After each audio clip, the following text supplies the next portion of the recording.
Oi, oi, oi, mais um Artefato ao vivo. Boa noite para você aí que está nos assistindo. Boa noite, Will. Boa noite, Ju. Boa noite para quem assiste a gente. Você começou com oi, oi, oi e achei que você fosse emendar um ho, ho, ho. Pode ser, já né? estamos em dezembro aí, o Natal já está chegando. Mas hoje o tema do Artefato é outro, né, Will? Ainda não é Natal, né? Ainda pra não. gente, ainda não. Bom, gente, há 20 anos perdemos um dos mais brilhantes nomes da música brasileira, o carioca Antônio Carlos Brasileiro de Almeida Jobim, nosso Tom Jobim. Maestro soberano, compositor, pianista, cantor, arranjador e violonista. Tom também foi um dos criadores de um estilo musical brasileiro que virou referência mundial, a bossa nova. Bom, e quem melhor definiu o Tom Jobim até hoje foi o escritor Rui Castro no livro A Onda que se Ergueu no Mar. Nesse livro ele escreveu o seguinte: todas as vezes que o Tom abriu o piano, o mundo melhorou. Mesmo que por poucos minutos, tornou-se um mundo mais harmônico, melódico e poético. Todas as desgraças individuais ou coletivas pareciam menores, porque naquele momento havia um homem dedicando-se a produzir a beleza. Lindo, né? Lindo, e ele continua dizendo que o que resultasse de seu gesto de abrir o piano, uma nota, um acorde, uma canção, vinha tão carregado de excelência, sensibilidade e sabedoria que, expostos à sua criação, todos nós, seus ouvintes, também melhorávamos como seres humanos.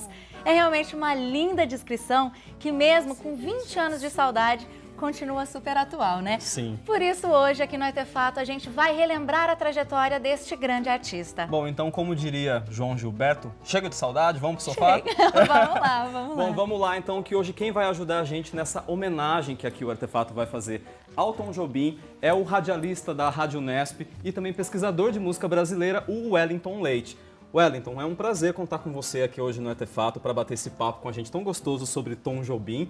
Você que pesquisa bastante sobre música brasileira, né? É verdade, o prazer é meu, obrigado pelo convite. Imagina, é um prazer recebê-lo, Wellington. Bom, você aí de casa já sabe, né? Você também pode participar da entrevista com a gente. Se tiver alguma pergunta ou comentário, compartilhe com a gente. É só enviar usando as redes sociais da TV Unesp. O endereço da nossa página no Facebook é o www.facebook.com/TVUnesp e o nosso perfil no Twitter é o @TVUnesp.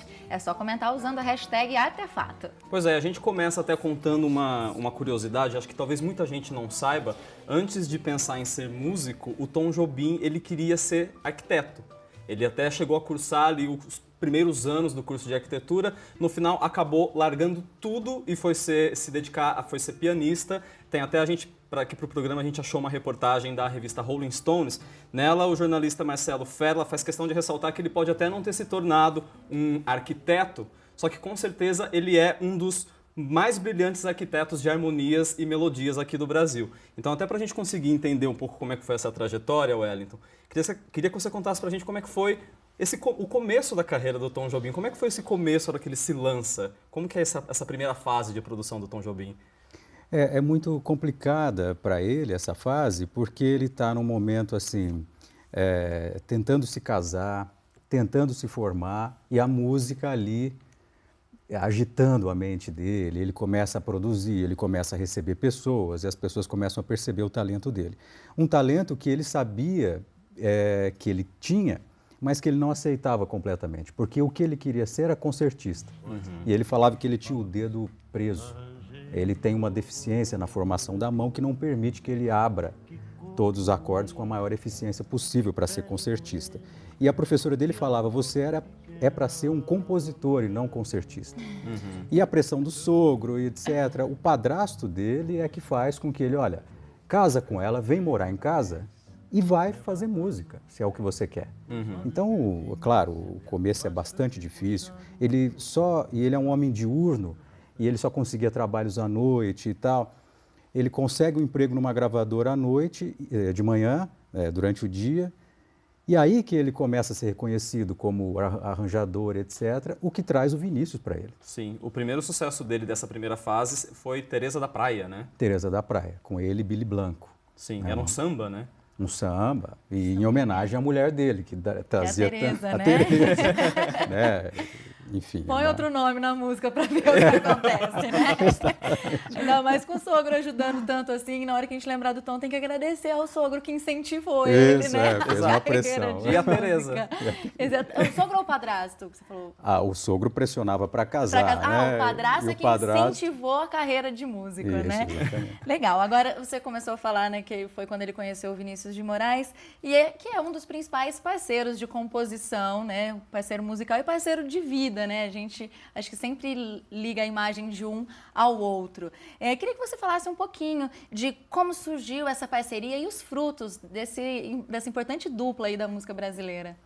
Ele estava fazendo fama como arranjador, era muito selecionado pelos cantores e tudo mais, e por falta do Vadico, que era parceiro do Noel Rosa, que negou o convite para fazer o Orfeu da Conceição, né? Uma peça de teatro. Exatamente, o Vadico estava doente e tudo mais, e o Vinícius pergunta para ele, você está com a saúde em dia, né? Você está em forma? Sim, estou, mas vai rolar um dinheirinho nisso aí? Né? Vai e tal. E aí ele embarca nessa parceria, dizem que no começo uns sambas saíram meio difíceis e depois eles emendaram, e aí ficou bacana. Então, o fruto disso tudo para a nossa música, ela não tem nem como você medir, porque dali o compositor começa a ser procurado pelo público. Quando tinha lá a marca Tom Jobim e Vinícius de Moraes, o público sabia o que vinha. Sim. Antes não. Até ouvia pelo intérprete muitas vezes, né? Exatamente, era pelo intérprete. Dizem até que o Ari Barroso, o grande Ari Barroso, era um dos grandes radialistas que lutavam contra isso. Ele sempre perguntava, quem é o compositor? Porque ninguém vinha sabendo, né? Enfim, e a marca do Brasil, né? No fim das contas, eles inventaram um Brasil elegante, sensível, enfim, era uma coisa muito moderna, né? Sim, além de um legado que o Tom deixou pra gente na música, então em canções como Garota de Ipanema, Samba do Avião, Só Danço Samba, dá pra gente ficar horas listando aqui todas as músicas. Sim. Ele foi uma peça fundamental na criação da Bossa Nova. Sim. Você consegue imaginar Bossa Nova sem Tom? Não, acho que não dá.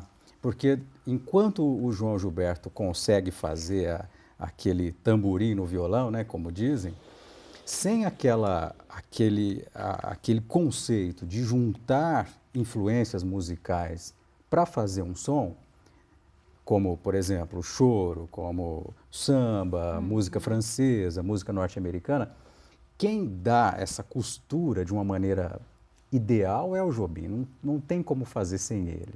Né? Claro que a batida do João Gilberto é excelente e ela é revolucionária até hoje, ninguém consegue bater aquilo. Sim. E a letra do Vinícius de Moraes deixa a coisa muito maior, porque complica a vida de todo compositor a partir dali. Porque como você vai bater aquilo? Sim.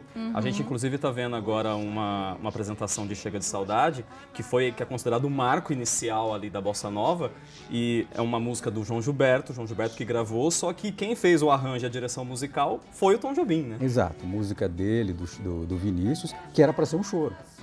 Ele tem a estrutura de choro, não foi choro. E foi gravado pela Elisete, no fim das contas, as canções... Elisete Cardoso, as canções do Amor Demais, é considerado o marco da Bossa Nova. E o João Gilberto não aceita aquilo, porque ele acha que a Elisete ainda não entendeu. Então ele vai fazer. O João Gilberto também era... Isso. Crica, né? Para falar a verdade, tirando o Vinícius ali, o Tom e o João Gilberto tinham um sério problema de método. Eles são muito perfeccionistas, são muito engraçadas as confusões, por exemplo, que o Frank Sinatra apronta com o Jobim. O Sinatra muito boêmio e o Jobim querendo fazer disco, querendo rever o trabalho, querendo ensaiar. Sim. Enfim, e o Sinatra sabia querendo que ele... curtir ali, né? Um pouco a onda também, que tem o lado da curtição no trabalho musical, né? Exatamente. Agora, o Wellington, você até comentou o Frank Sinatra, a gente falou da Bossa Nova, como comentamos, acho que foi algo que criou um reflexo do Brasil diferente para o mundo, né? E a música Garota de Ipanema, do Tom, rodou o mundo com várias versões, inclusive uma das versões com o Frank Sinatra. Então a gente vai ver agora um trechinho da música Garota de Ipanema que ganhou o mundo. Roda aí. Young and lovely, the girl from Ipanema goes walking, and when she passes, each one she passes goes, ah. Moça do corpo dourado, sol de Ipanema, o seu balançado é mais que um poema, é a coisa mais linda que eu já vi passar. Bom, Pelo menos saiu o trabalho, né? Exato, e o Tom super novinho, né? Eu anotei inclusive uma dica curiosa para trazer aqui pra gente, que acho que mostra um pouquinho para o pessoal de casa até como da abrangência desse trabalho, no caso desse trabalho do Frank Sinatra com o Tom Jobim. Em 67, que é quando eles fizeram esse trabalho, nesse ano, o disco dos dois juntos foi o segundo disco mais vendido nos Estados Unidos naquele ano, e só ficou atrás do Sgt. Peppers do Beatles. Então, por aí a gente já consegue ter uma noção da dimensão do sucesso que era a Bossa Nova e que o Tom representou para o Brasil. Então, Wellington, vou pedir para você aguardar aqui um minutinho com a gente vai chamar um intervalo rapidinho para a gente já continuar esse bate-papo, tá? Então, no próximo intervalo a gente continua essa conversa sobre Tom Jobim, e se você quiser participar do nosso bate-papo, é só mandar a sua pergunta pelas redes sociais aqui da TV Unesp. Ah, e lembrando que no próximo bloco também tem a nossa reportagem especial sobre a exposição Gênesis, que é o trabalho mais recente do fotógrafo Sebastião Salgado. Então, fica por aí que a gente já volta.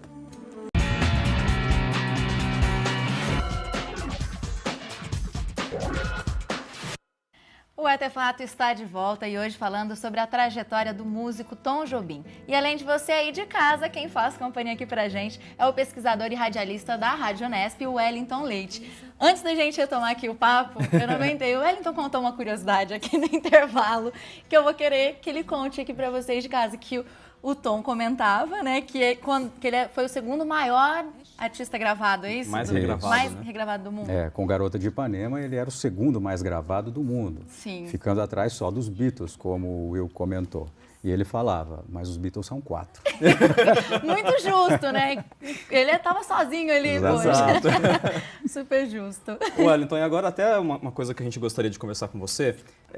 Hoje em dia, acho que é uma unanimidade a qualidade do Tom, ele é venerado por todo mundo, mas até na época da Bossa Nova ele chegou a sofrer muitas críticas, né? Até por essa presença dele nos Estados Unidos, de gravar com Frank Sinatra, ele era muito acusado de fazer uma música americanizada, né? Como que eram essas críticas?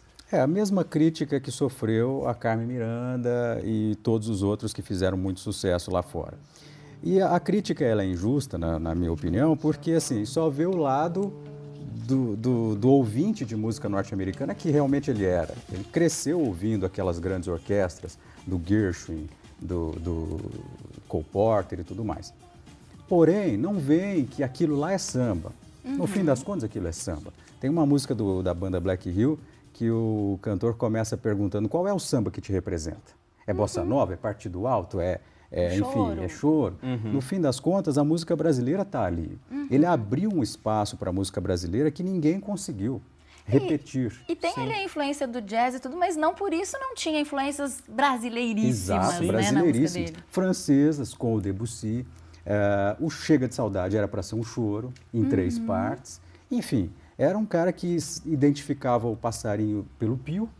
Sim. Era um cara que estava muito aberto, não dá para você fazer uma crítica rasa desse jeito a ele. Sim. Claro que foi feita, como foi feita a Carmen Miranda e como todos os outros que fizeram muito sucesso, que de repente algum crítico acha que o compositor ou o cantor deu as costas para o Brasil. E acho que também tem muito a ver com o momento histórico daquele momento também, né? A gente estava ali em 67, então tinha aquela questão das músicas de protesto, o MPB, de que essas músicas deveriam trazer uma consciência e uma reflexão, e a Bossa Nova ela era muito acusada de ser escapista, né? Dela ser uma fuga, né? Sim, tanto que o Carlinhos Lyra, que é da segunda geração de bossa novistas, ele que quebra isso.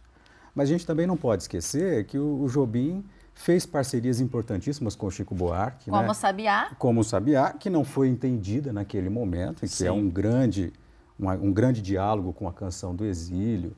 Enfim, ele não apoiou o golpe. Eu acho que ele realmente estava pensando o Brasil num todo geral, na nossa identidade cultural. Eu acho que esse sentimento brasileiro está super visível na obra dele. Eu acho que não é algo para desmerecer a música dele de forma alguma.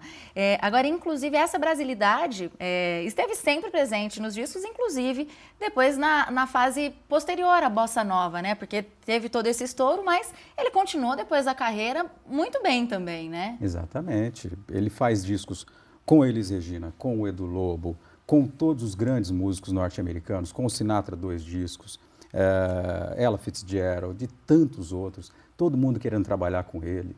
Enfim, e ele conseguiu construir depois uma carreira absolutamente familiar, quando ele monta a Banda Nova, já nos anos 80, para trazer a mulher dele, a filha dele e a mulher dos músicos. Que legal. Então, ele consegue fazer um trabalho de extrema qualidade e defendendo, no fim das contas, a imagem do Brasil ideal, né? Se o Pedro Álvares Cabral descobriu, ele inventou de novo. Deixou a coisa tão mais requintada, tão mais bonita, né? Começamos a ser vistos com outros olhos, né? Acho que após a Bossa Nova. A gente não era só exportador de matéria-prima, basicamente. Sim. E aí, Wellington, aproveitar, você citou o trabalho do Tom com a Elis. Não dá pra gente fazer um programa sobre Tom Jobim e não mostrar mais um pouquinho de música. E a gente separou justamente uma colaboração do Tom com a Elis, que acredito que talvez seja, acho que, a música mais famosa dessa colaboração entre os dois, que é Águas de Março. Então, pedi pro pessoal rodar, vamos ouvir um pouquinho. Peroba do campo, É o nó da madeira, é o Matita Pereira, é madeira de vento, da é ribanceira, um mistério profundo, é o queira ou não queira. é o vento ventando, é o fim da ladeira, é a viga, é o vão, festa da comida. É a chuva chovendo, é conversa ribeira das águas de março, é o fim da canseira. Demais mesmo essa música, eu sempre me emociono. Essa música foi elogiada pelo Drummond de uma maneira muito bacana, porque o Jobim encontrou com ele na praia e foi pedir indicação de um dicionário de rimas. E o Drummond falou, olha, se você faz Águas de Março, você não precisa de dicionário de rimas. Acho que Rima não é o seu problema, né? Eu vou falar que tô adorando aqui, adorei demais esse bate-papo. Só faltou estar em Copacabana, Ipanema, para me sentir ainda melhor no clima, mas como é gostoso ver essa imagem realmente do Tom.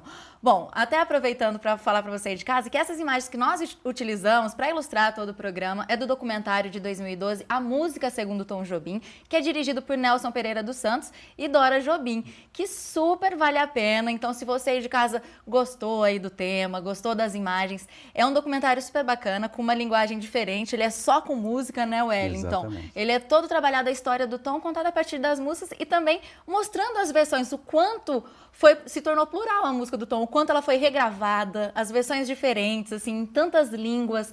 Então, vale a pena você também conhecer um pouquinho mais. Então, depois de relembrarmos essa obra de Tom Jobim, a gente mergulha no trabalho de um outro talentoso brasileiro, o fotógrafo Sebastião Salgado. O mais recente dele, o trabalho dele, a exposição Gênesis, está em cartaz no Sesc Bauru e a Gabriela Navarro, produtora cultural do Sesc, nos acompanha numa visita. Então, vamos ver a reportagem.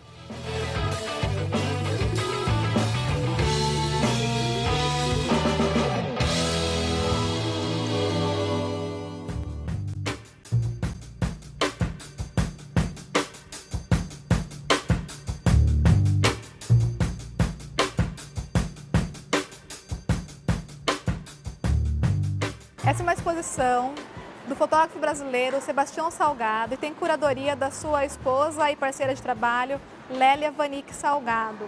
São 50 fotos tiradas no período entre 2004 e 2011 e passou por foram 32 expedições pelo mundo que resultaram nessa exposição.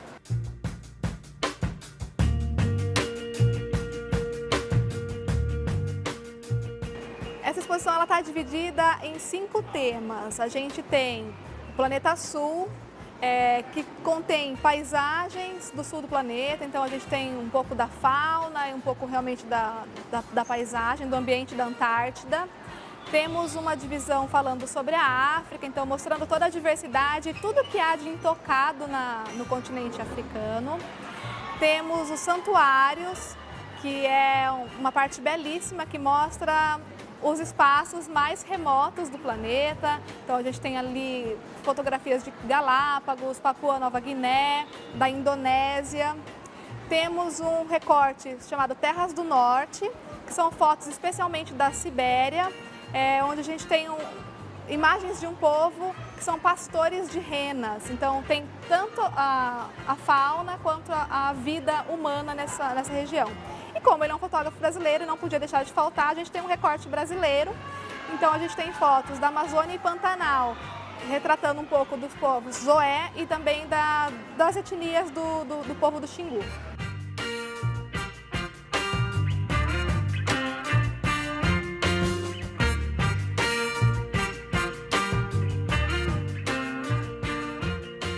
Seychelles para mim foi uma oportunidade única, não é? Um grande prêmio que eu me ofereci de ir ver o que tinha de mais bonito, de mais puro, de mais prístino no mundo, mostrando essa gama de texturas que formam o nosso planeta.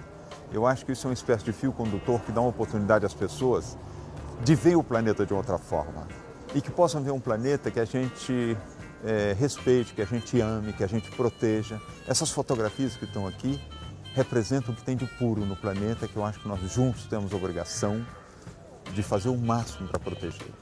E, quem sabe, juntos também, ajudar a recuperar uma parte do que nós destruímos.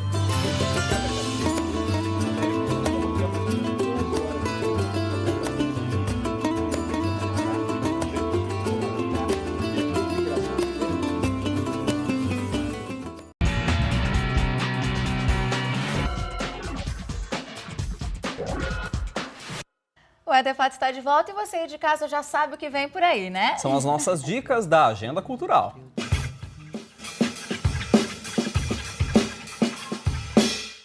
Ó, começa nesta semana no SESC a Semana Inclusiva. O evento quer chamar a atenção para temas ligados à acessibilidade aqui em Bauru. O SESC vai organizar uma série de atividades como oficinas, exposições fotográficas, peças teatrais, para discutir e refletir sobre o assunto. E uma das atrações que é muito bacana é a performance Cadeira, Falando Sem Tabu. Ela foi desenvolvida pela atriz e dançarina Stella Lapone e explora o ponto de vista de uma pessoa com múltiplas deficiências físicas. A performance leva ao questionamento da cidadania e propõe um novo olhar sobre as pessoas com mobilidade reduzida. E é bem interessante. Se você ficou interessado, é só se programar. A performance Cadeira Falando Sem Tabu é nesta sexta, dia 5, a partir das 6 da tarde, no SESC, e a entrada é de graça. Bom, a nossa próxima dica é a união perfeita de rock com solidariedade, né, Ju? É um festival muito bacana que começa hoje aqui em Bauru, no SESC, chamado Rock do Bem, e que comemora agora, em 2014, a 10ª edição. Além de espalhar rock de boa qualidade pela cidade, o evento tem como principal objetivo arrecadar brinquedos para distribuir para crianças carentes. Então é uma ação muito importante, principalmente nessa época do ano, né, Faz Jo? um monte de criança feliz da vida, viu? Exato. Ver os roqueiros de roupa de Papai Noel é uma das coisas mais sensacionais que a gente já viu, né, Márcia? Também não tem preço. Bom, então você em casa se liga nas atrações do Rock do Bem. Hoje à noite, daqui a pouco, às 8 horas, tem a abertura lá no SESC com o show da The Red Blues Band, que é uma banda local que, além de mostrar releituras de clássicos do blues e do rockabilly, também conta com músicas autorais. Eles são a banda de abertura da grande atração da noite de hoje, o J.J. Jackson. É um artista internacional que veio direto do Arkansas, lá nos Estados Unidos, para nos presentear com um repertório de jazz e blues, além de interpretações do Jimi Hendrix e também dos Rolling Stones. Então, não tem como perder. E tem mais ainda. Logo depois dessa bluseira lá no SESC, a partir das 11 horas, no bar de Jeribá, o Rock do Bem continua com a apresentação do cantor Gross. É o projeto solo do vocalista da banda Cachorro Grande. Esse trabalho é novinho, surgiu em 2003, mas vale a pena conferir. Para você conhecer um pouquinho mais, nós separamos um trecho do clipe A Hora de Levantar. Então, vamos ver. Se acorda de repente e não sente onde está.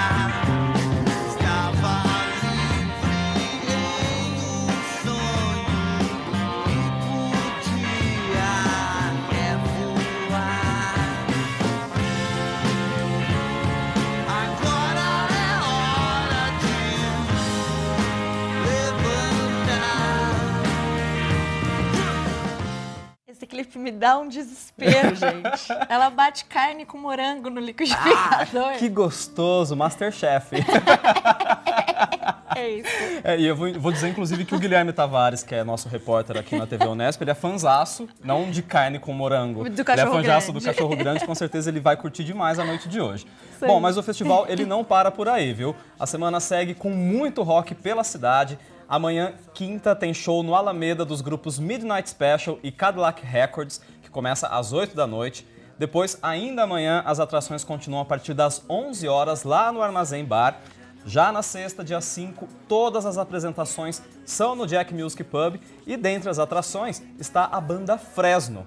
No sábado, dia 6, o palco muda, é lá no Bauru Tênis, no BTC de Campo, né, o Bauru Tênis Clube, a partir das 4 da tarde, e à noite no Exílio Art Pub, a partir da meia-noite. Então, dentre as apresentações do sábado, você em casa vai poder conferir um tributo ao Metallica, tem cover do AC/DC, tem a banda Acrobata Nacional, entre outros. Bom, e o grande encerramento do Rock do Bem é no domingo, dia 7 de dezembro, no Parque Vitória Régia, a partir das 4 da tarde. E o grande destaque é para a banda Plebe Rude, que começou a carreira nos anos 80, fazendo muito sucesso no cenário do rock brasileiro, com músicas cheias de críticas sociais e políticas, refletindo a situação cultural daquela época. Então, te convido para conhecer um trechinho, só para você aumentar a vontade aí de ver. Olha aí.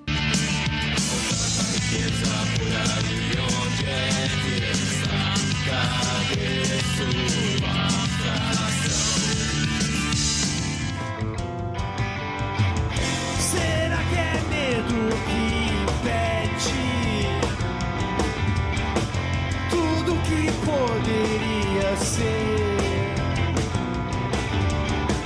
E se lhe escondem a verdade, é por medo. A gente misturou aí um trechinho de um clássico deles, né, Até Quando Esperar, com um pedacinho aí de um DVD mais recente deles, que até concorreu ao Grammy. Então, vale a pena aí conferir Plebe Rude, som bacana. Bom, você viu que tem muita coisa boa, né? Então, só para relembrar, você em casa pode conferir toda a programação pelo site do evento, que é o rockdobem.com.br. Os preços variam de R$10 a R$50, mas a maior parte dos shows é bem baratinho. E claro, né, se você levar um brinquedo em bom estado, o preço cai ainda mais um pouquinho. E como o objetivo do evento é a solidariedade, faça a sua parte também, leve o seu brinquedo, vamos colaborar que essa ideia é linda, tá? Leve quantos brinquedos você puder. Vamos para a nossa dica? Vamos lá, vamos correr para a nossa dica, que o Wellington já está aqui aguardando a gente no nosso sofá. E Wellington, você, como sempre, é a nossa visita, a gente é bem educadinho pela mamãe. Já pedi para você começar, então. O que você trouxe de dica para a gente? Eu trouxe esse CD da Itamara Curax, que se chama Opus Clássico. E é um CD bacana. Pode levantar um pouquinho, por favor. Aqui, isso. Bacana. A participação do Rodrigo Lima no violão e o Felipe Bernardo no piano. A Itamara Curax é das principais cantoras de jazz do mundo, brasileiríssima, carioca. E, na realidade, eu trouxe, quando vocês me perguntaram isso, pensando num contraponto esse jeito de cantar norte-americanizado, de igrejas norte-americanas e tudo mais. Gospel, né? Muito gritado. Muito gritado, chamado oversinging, não é? Que é muito comum nesses programas de auditório hoje em dia, né? Então a Itamara resgata o clássico, especialmente brasileiros, e numa interpretação bastante atual. Tem o Trenzinho do Caipira, que vocês estão ouvindo aí, que é do Vila Lobos, o grande maestro Vila Lobos, com letra do poeta Ferreira Goulart, e outras tantas, com letras de grandes compositores brasileiros. Enfim, é uma dica para você voltar a valorizar as grandes cantoras brasileiras que estão entre as melhores do mundo e só não aparecem na mídia brasileira, no fim das contas. Infelizmente, né? Super dica, super bacana. Adorei aí a sugestão. Obrigada, viu, Eu que Wellington? agradeço. Bom, aproveitando você aí de casa, a nossa dica vai ficar pra semana que vem, porque já não dá mais tempo. Tá vendo? O Wellington falou muito, gente. Não, Mentira. não fala isso que ele não volta mais. Mentira, não, brincadeira. Mas, ó, muito obrigada aí pela sua presença e principalmente pra você, Wellington, por tantas informações bacanas que você trouxe pra gente. A gente espera que você volte pra gente continuar esse papo com mais tempo aí sobre música brasileira. Obrigada, viu? Eu que agradeço mesmo. Volte sempre. Bom, e a gente espera você em casa na semana que vem aqui no Artefato, viu? Então, a gente espera você. Tchau! Tchau, gente. Boa Tchau, semana.